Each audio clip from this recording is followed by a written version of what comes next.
So let's talk about the native culture a little bit. For the native culture, there were lots of attempts to take the natives out of their regular culture and move them in and make them more like us. And a lot of times this would focus on the children. Here you can see a picture of three native children from the southwest United States.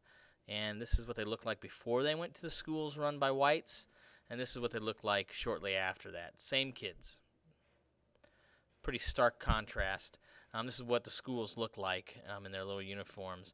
These schools were designed to take away their culture, take away their religion. They weren't allowed to speak their language. They were taken away from their parents.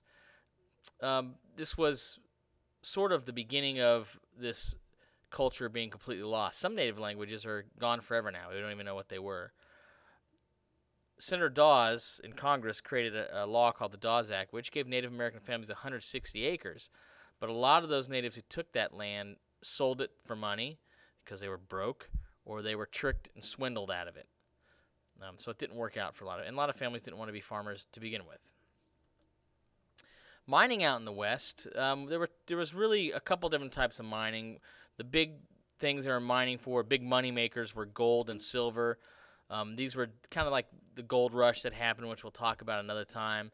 The main way they did mining, an individual would do it, not the big warehouse mining you see in the big picture, but the little pictures. This was called placer mining, where you would run water down a sluice or a channel that you made out of wood, and you would run water over the loose dirt to separate it from the metal, and you pick out the precious metals. This was the main type of mining that they did during this time. The other thing that happened in the West that was important was the explosion of cattle ranching.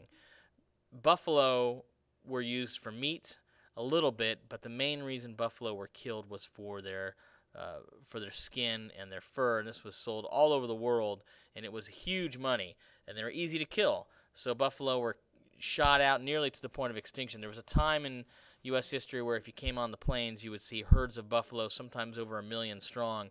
At this point in the industrial age, they were almost extinct. Beef became the main meat source for America, and beef became the main meat source because there was lots and lots of land out west and lots of grassland, so that cows and cattle in general could eat well, and they were easy to tend. Wealthy ranchers became obscenely wealthy ranchers known as cattle barons. And this is also the beginning of what is known as the cowboy life. This became the American identity, something that was distinctly and only American. The spurs, cowboy hats, and chaps, and all that stuff. People who homesteaded, people who took land because they called the homesteaders because there was something called the Homestead Act. They were given large tracts of land. The problem with that land is it was backbreaking work. There was nothing mechanical. It was all done by hand. There were bugs everywhere. Locusts would come, which are huge, aggressive grasshoppers, would come in clouds and land on your land, eating up everything. And new machines eventually made life a lot easier for farming, but they were expensive, and poor farmers could not afford to do that. Bonanza farms, which were small farmers that sold their land to large companies, those were known as bonanza farms. Here's some pictures of homesteaders. For money, there was free silver, which is an unlimited production of silver dollars. This is something that people in the West wanted. We have lots of silver. Let's produce as much silver as we can.